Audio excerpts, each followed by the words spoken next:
Washington Township was the kind of place where nothing ever happened. At least nothing anyone talked about. The streets were lined with pristine, identical houses, perfectly trimmed lawns, and neighbors who waved but never pried. It was a community built on appearances, and the Grant family fit in perfectly. Tara Grant was the picture of success. 34, intelligent, driven, she worked as an executive at a global engineering firm. Her job demanded frequent travel, but she didn't mind. She thrived under pressure.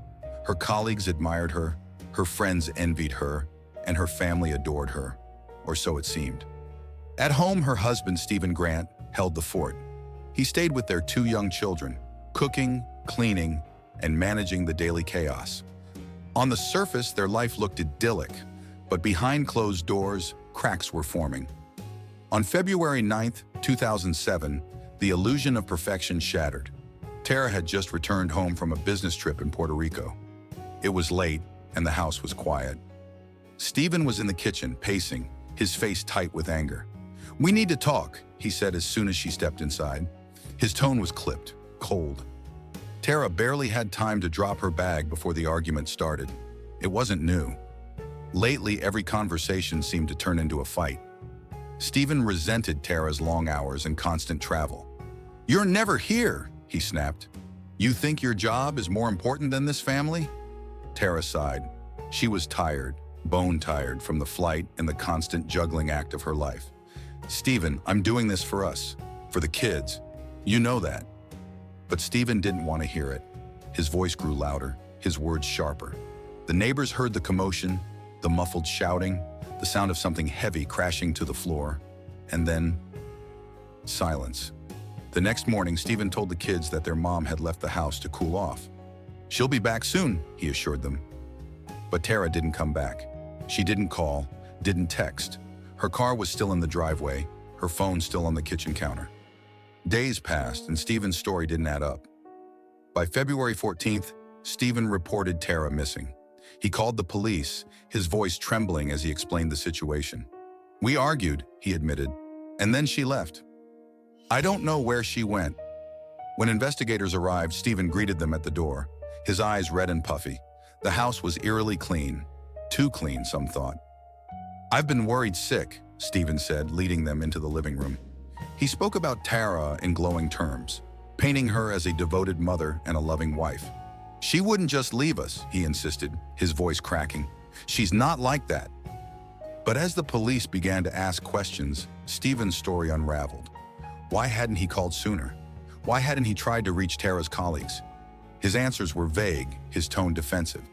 Tara's sister, who arrived shortly after, confronted him directly. "This isn't like her," she said, her voice laced with suspicion. "Stephen, what aren't you telling us?" Stephen shook his head, his hands trembling. I don't know," he stammered. "I've told you everything I know." But had he? As the investigation continued, neighbors began to recall strange details from that night. The shouting, the crashing sound. One neighbor mentioned seeing Stephen in the driveway around 3 a.m., dragging something heavy into the garage. Another described hearing the low rumble of a car engine, though no one had seen it leave. And then there was the email. A colleague of Tara's reached out to the police, providing a cryptic message she'd received from Tara just days before her disappearance. It was short but chilling. "I feel like I'm being watched." The police began to piece together a timeline, but nothing was clear yet. All they knew was this: Tara Grant was gone, and Stephen Grant's story didn't add up. By February 14th, 5 days after Tara's disappearance, the tension in Washington Township was palpable. Police cars quietly rolled down the pristine streets, stopping in front of the Grant residence. News of Tara's absence had begun to spread, and the once idyllic suburban bubble felt like it was on the brink of bursting. Inside the house, Stephen sat on the couch, his shoulders hunched, cradling his head in his hands. "I just don't know where she could be," he muttered, his voice barely audible. His 2 children played quietly in the next room, their laughter a heartbreaking contrast to the growing unease. Detective Franklin, a seasoned investigator with a sharp eye for inconsistencies, leaned forward. "Stephen," he began carefully, "you said Tara left after an argument. Can you walk us through that night again?" Stephen sighed heavily, rubbing his hands together. It was late. She got home from her trip, and we argued about, well, the usual stuff. Her work, the kids. She said she needed some air and walked out. I thought she'd just come back after cooling off, but his voice cracked, and he looked away, avoiding the detective's gaze. But Franklin wasn't convinced. Something about Stephen's demeanor felt rehearsed. He noted the meticulously clean house, the absence of any personal items missing, no purse, no phone, no sign that Tara had left voluntarily. It didn't add up. "You didn't try to call her?" Franklin asked, his tone firm but not accusatory. Stephen shook his head. "I figured she needed space. I didn't want to push her." He paused, then added, almost as an afterthought, "I did try calling the next morning, but she didn't pick up." As Franklin continued his questions, another officer approached Tara's sister, Alicia, who had arrived that morning after hearing the news. Alicia's face was pale, her jaw set with a mix of fear and anger. "This isn't like Tara," she told the officer firmly. "She wouldn't just leave her kids. Something's wrong. I can feel it." Alicia's words resonated with the officers. Franklin decided to dig deeper into Stephen's timeline. The team canvassed the neighborhood, speaking to neighbors who had been reluctant to come forward. What they found only deepened the mystery. One neighbor recalled hearing raised voices late on February 9th, followed by a loud thud. "It was unusual," the neighbor admitted, "but I didn't think much of it at the time." Another neighbor mentioned seeing Stephen outside around 3 a.m., dragging something into the garage. When asked what it might have been, the neighbor hesitated. "I didn't see clearly. Could have been anything." Meanwhile, Tara's colleagues provided their own pieces to the puzzle. One coworker revealed that Tara had confided in her during their last trip. "She said things at home were tense," the woman explained. "She didn't go into detail, but she looked scared, like something was weighing on her." The most chilling clue came from Tara's email. Alicia shared a message Tara had sent her days before the trip. "I feel like I'm being watched. I don't know if it's just stress, but Stephen's been acting different lately." Back at the Grant residence, Stephen's behavior only added to the growing suspicion. He agreed to let the police search the house, but hovered anxiously as they worked. His answers to their questions were short, almost defensive. "I've already told you everything," he said more than once, his frustration mounting. It was during this search that Detective Franklin's attention was drawn to the garage. Despite Stephen's insistence that Tara never went in there, Franklin couldn't ignore the faint, lingering smell that hit him as soon as the door opened. Something wasn't right. Still, they found nothing definitive that day. Tara was officially listed as a missing person, and Stephen, while not a suspect, was placed under close observation. As the police left, Alicia stood in the driveway, watching Stephen with cold, suspicious eyes. "You know more than you're saying," she said quietly, but her words cut like a knife. Stephen didn't respond. Instead, he turned and walked back into the house, shutting the door firmly behind him. By February 16th, the cracks in Stephen Grant's story had widened into chasms. As detectives combed through his timeline, inconsistencies began to surface, each one casting a darker shadow over his claims. While Stephen maintained that Tara had simply walked out after their argument, the evidence told a more sinister tale. Detective Franklin sat at his desk, flipping through a stack of call logs. Tara's phone records painted a troubling picture. Her phone had been inactive since 11:43 p.m. on February 9th. Yet Stephen's version suggested she left the house much earlier that evening. Why the discrepancy? And why had Stephen waited nearly 5 days to report her missing? Meanwhile, a patrol officer reviewing local surveillance footage made a chilling discovery. A camera from a nearby home captured blurry but unmistakable footage of Stephen wheeling a large object into the garage at 3:14 a.m. on February 10th. Franklin studied the footage carefully, his gut tightening. What was in that container? And why had Stephen never mentioned it? At the Grant home, Stephen's behavior only fueled the growing suspicion. He had retreated into himself, avoiding eye contact with detectives and snapping at Tara's family whenever they pressed for answers. Alicia, Tara's sister, was relentless. "Stephen, where's her phone? Her purse? You said she left, but everything's still here. Why wouldn't she take her things?" Her voice was sharp, her words cutting like glass. Stephen stammered, his face flushing. "I don't know, Alicia. I've told you 100 times. I don't know what happened." His voice rose, but there was no conviction behind it. His words felt hollow, rehearsed. The tension reached a boiling point later that evening when Franklin and his team conducted another sweep of the property.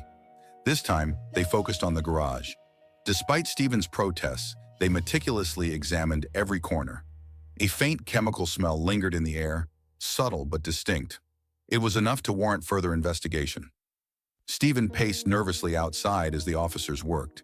His hands trembled, and he occasionally glanced toward the garage, his face a mask of thinly veiled panic.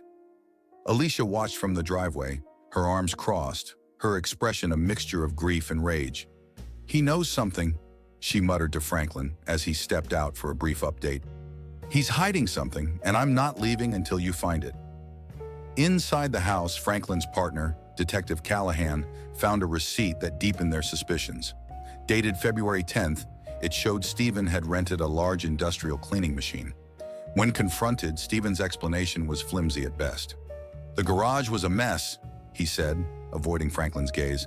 "I wanted to clean it up. Tara hated clutter." His voice wavered, and the room seemed to grow colder with every word. Detective Franklin pressed harder. "Stephen, you rented this the day after Tara disappeared. You said she wasn't even home. Why would you need to clean the garage so urgently?" Stephen's jaw tightened. I just wanted to keep busy," he stammered. "I couldn't sit around doing nothing." But Franklin wasn't buying it. The pieces were beginning to fall into place, and they all pointed to one horrifying conclusion. Still, without concrete evidence, the investigation remained stalled. Franklin knew they needed more, something irrefutable to tie Stephen to Tara's disappearance. Later that night, Stephen made an ill-timed attempt to salvage his public image. He appeared on a local news broadcast pleading for Tara's safe return. Sitting stiffly on a couch, his hands clasped tightly in his lap, he looked directly into the camera. "Tara, if you're out there, please come home. The kids and I miss you so much." But his performance rang hollow. Viewers noted his lack of tears, his measured tone, the way his eyes darted nervously when the reporter asked if he believed Tara had left voluntarily.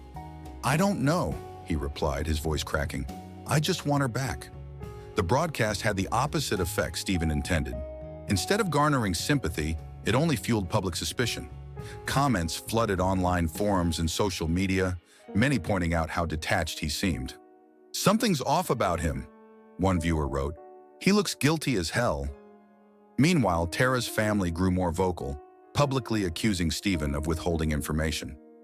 "He's not telling the whole truth," Alicia said in an emotional interview. "We know Tara wouldn't just leave her kids. Someone has to hold him accountable." As the community rallied behind the family, Stephen found himself increasingly isolated. The weight of the mounting evidence, the whispers of suspicion, and the unrelenting questions pressed down on him like a vice. For the first time, cracks began to appear not just in his story, but in his composure. The air was tense as Detective Franklin returned to the Grant residence on February 24th, armed with a new search warrant. The lingering doubts about Stephen's story, the damning surveillance footage, and the receipt for industrial cleaning equipment had all pointed to one place: the garage. It was the only part of the house that had escaped their initial searches, and Franklin knew they couldn't delay any longer. Stephen stood in the driveway, arms crossed, his jaw clenched.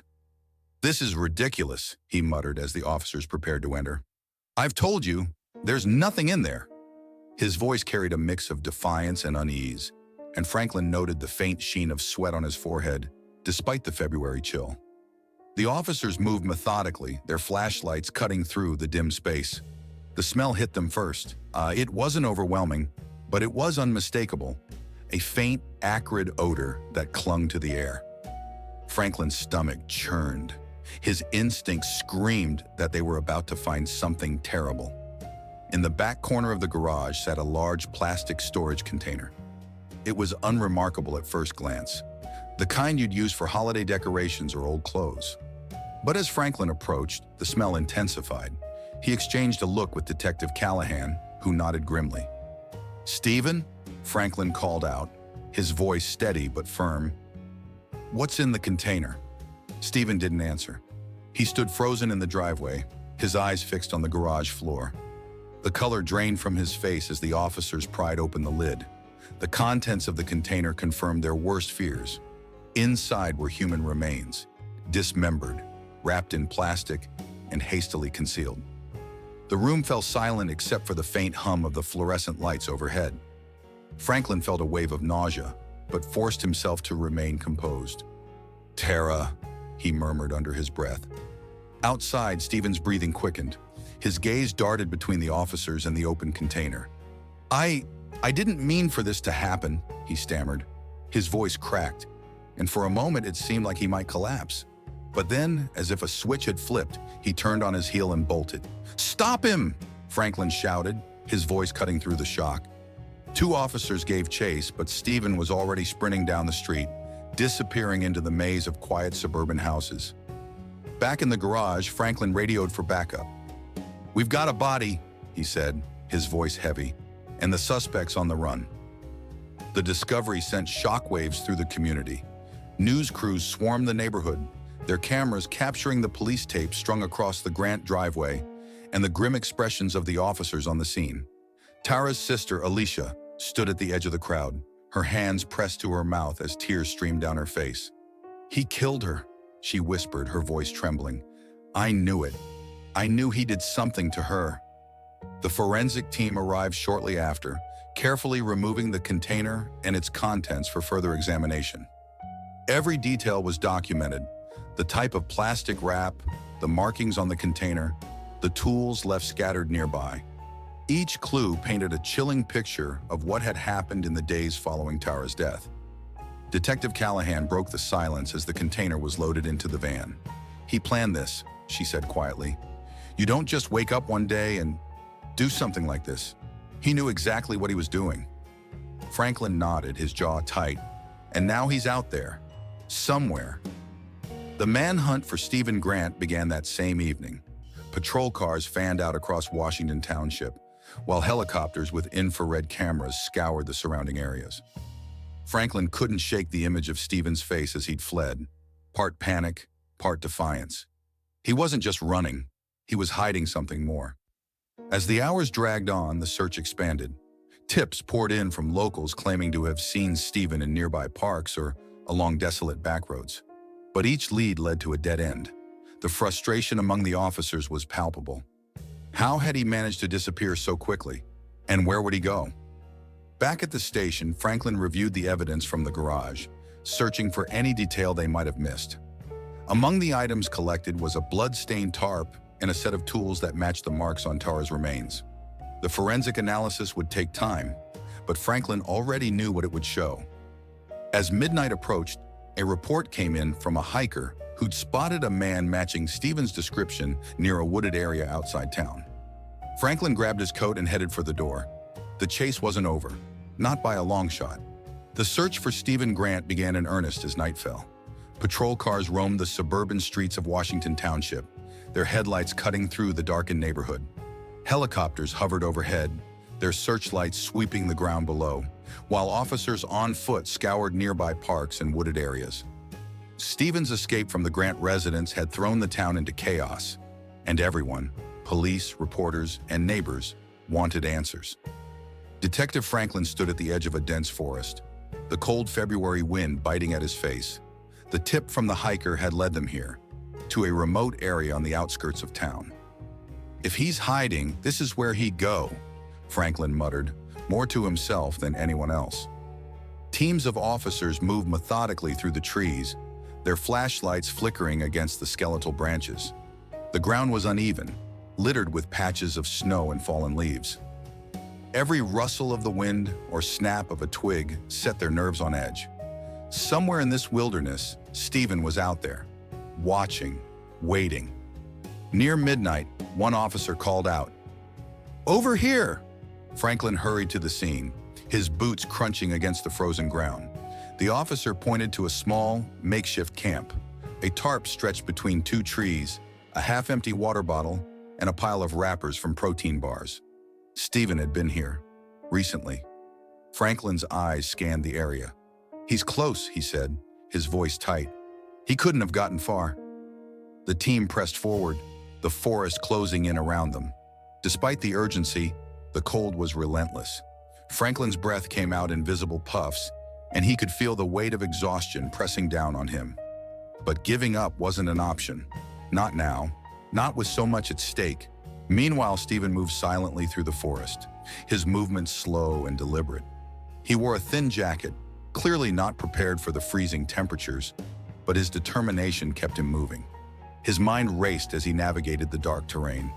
The discovery in the garage had left him no choice. "I can't go back," he whispered to himself. "Not now." For hours, Stephen evaded capture, slipping through the gaps in the search lines. He relied on his knowledge of the area, avoiding main trails and sticking to the shadows. But as the night dragged on, the cold began to take its toll. His fingers were numb, his breath shallow. Each step became a struggle, his legs heavy with fatigue. By dawn, the forest was eerily quiet. Franklin and his team regrouped, their frustration mounting. "We're missing something," Callahan said, her voice sharp. "He couldn't have just disappeared." Franklin was about to respond when his radio crackled to life. "We've got a lead," an officer reported. A man matching Stephen's description was seen near the edge of Wilderness State Park. "Looks like he's heading north." The team mobilized immediately, their determination renewed. Hours later, they found him. Stephen was huddled beneath a fallen tree, his body curled against the cold. His face was pale, his lips blue. When the officers approached, he didn't resist. He didn't even look up. He was too weak to run any further. Franklin knelt beside him, his breath fogging in the cold air. "Stephen Grant," he said firmly, "you're under arrest."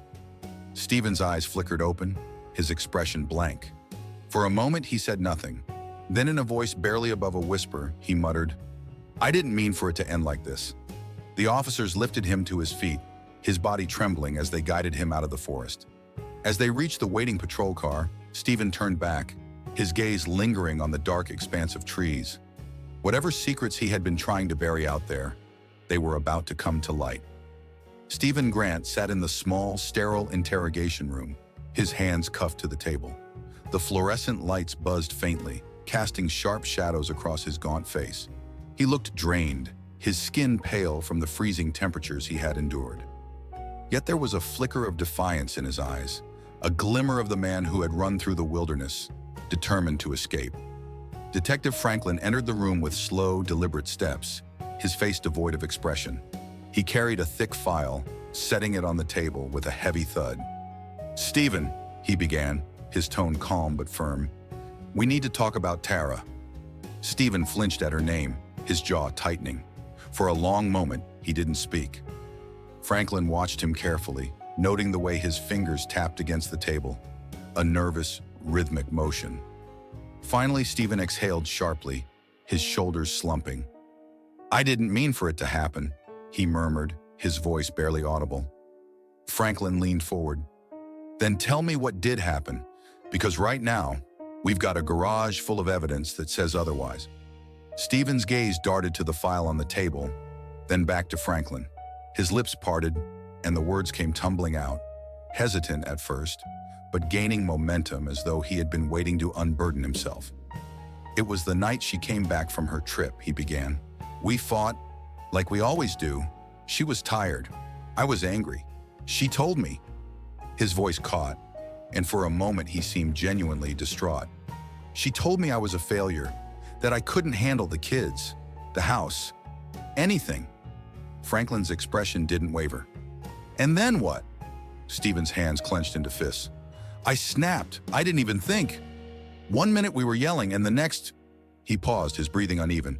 "I had my hands around her throat. She was struggling, but I couldn't stop." Franklin let the silence hang for a moment before pressing further. "And after? What did you do, Stephen?" Stephen stared at the table, his voice dropping to a whisper. "I panicked. The kids were upstairs asleep. I couldn't let them see. I couldn't let anyone see. So I moved her to the garage." His words hung in the air, heavy and suffocating. Franklin opened the file, pulling out a series of photographs. The plastic container, the blood-stained tarp, the tools. He slid them across the table. "These aren't the actions of a man who just panicked, Stephen. You didn't stop at moving her body. You dismembered her. You cleaned the garage. You rented equipment to cover your tracks. That doesn't sound like panic to me." Stephen's head shot up, his eyes wide with anger. "You don't understand," he snapped. "I wasn't thinking straight. I didn't have a plan. I didn't know what else to do." Franklin remained calm, his gaze steady. "No plan? Then why did we find internet searches on your computer about body disposal, Stephen? Why did you have the tools ready in your garage? This wasn't a spur-of-the-moment decision. You knew what you were doing." Stephen froze, his mouth opening, as if to protest, but no words came out. The weight of Franklin's words crushed whatever defense he had left. Slowly, he slumped back in his chair, his defiance crumbling. "I didn't mean to kill her," he said again, his voice cracking. "It wasn't supposed to happen like this." Franklin leaned forward, his tone softening just slightly. "Then help us understand, Stephen. Tell us the truth. For Tara. For your kids." Stephen's face crumpled, and for the first time, tears spilled down his cheeks. His voice shook as he recounted the details of that night. The fight, the moment he realized she was gone, the frantic hours spent trying to erase his crime. He admitted to everything, his words tumbling over each other in a torrent of guilt and shame. By the time he finished, the room was silent again. Franklin gathered the photographs, sliding them back into the file. "You did the right thing by confessing, Stephen," he said, though his voice was devoid of comfort. "But this doesn't change what you've done." Stephen didn't respond. He sat motionless, his head bowed, as the weight of his confession settled over him like a shroud.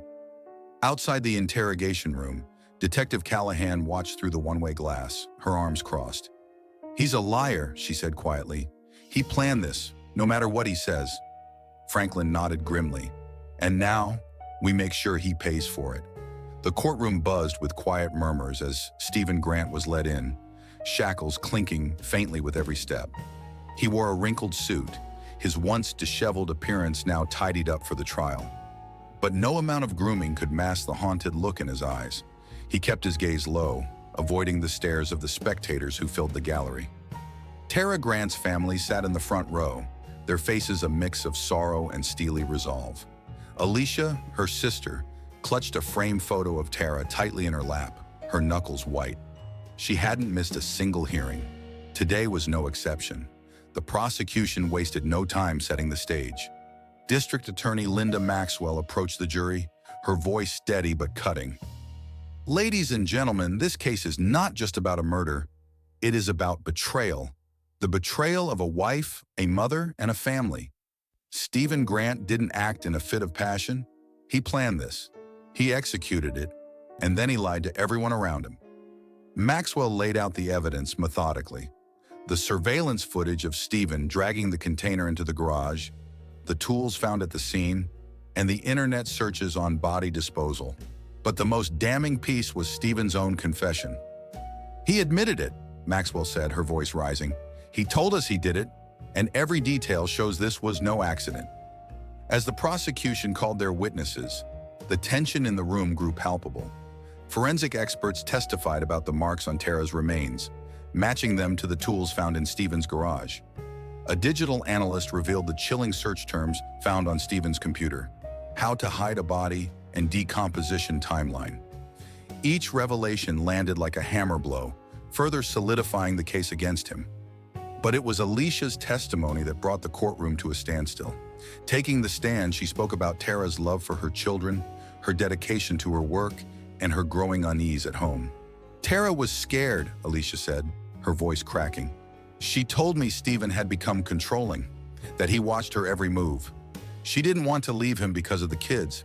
She thought she could handle it." She paused, her tears falling freely now. "But he handled her instead." The defense attempted to paint a different picture. Stephen's lawyer argued that he was a broken man, overwhelmed by his wife's absence and the pressures of raising two children. "This wasn't premeditated," the defense attorney insisted.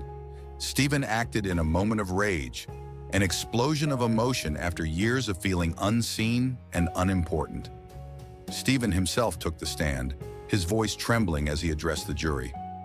"I love Tara," he said, his eyes glistening with unshed tears. "I never meant to hurt her. I just wanted her to listen." His words hung in the air, hollow and unconvincing. The cross-examination was brutal.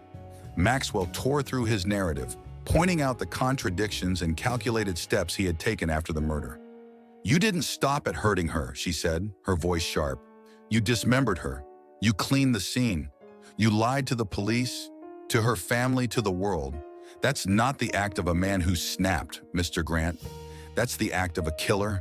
Stephen's composure cracked under the weight of her words. His hands trembled as he wiped at his face, his defense unraveling in real time before the jury's eyes. As the trial drew to a close, Maxwell delivered a final, searing statement. Tara Grant deserved better. She deserved a partner who valued her, who protected her, who loved her. Instead, she got Stephen Grant, a man who saw her as an obstacle to his own insecurities. Don't let him hide behind his excuses. Hold him accountable. The jury deliberated for just under 2 hours. When they returned, the room fell silent, the air thick with anticipation. "We, the jury, find the defendant, Stephen Grant, guilty of murder in the second degree." A collective gasp rippled through the courtroom. Alicia broke down in tears, clutching the photo of her sister to her chest. Stephen slumped forward, his expression unreadable. The judge wasted no time issuing his sentence: 50 to 80 years in prison. As Stephen was led away, his shackles clinking once again, Franklin watched from the back of the courtroom. Justice had been served, but the weight of the case lingered. Tara was gone, her children left without parents, and a family forever scarred. Justice couldn't bring her back, but it could ensure that Stephen never hurt anyone again. The courtroom was nearly empty now, save for Tara Grant's family and a handful of reporters. The verdict had been delivered, the sentence handed down, yet the weight of the proceedings lingered in the air like a storm that refused to dissipate. Stephen Grant was gone, escorted out in shackles to a life behind bars. But the scars he left behind, those would never truly heal. Alicia remained seated in the front row, staring at the spot where Stephen had sat just hours earlier. The hollow sound of his shackles still echoed in her ears. She clutched the same framed photo of Tara she'd held throughout the trial, her fingers brushing against the glass as though willing her sister back. "It's over," she whispered to herself, though the words felt foreign. Was it really over? Detective Franklin approached quietly, his presence a steady anchor in the sea of emotions swirling around her. "He'll never hurt anyone again," he said, his voice low but firm. Alicia turned to him, her eyes red and swollen. "But he still destroyed everything," she replied. "He didn't just take Tara, he took their mother from those kids. He ripped this family apart." Franklin nodded solemnly, his gaze drifting to the courtroom door. "You're right," he said, "and no sentence can ever bring her back. But you made sure her story was heard. That matters." The next few days were a blur of interviews, press conferences, and public reactions.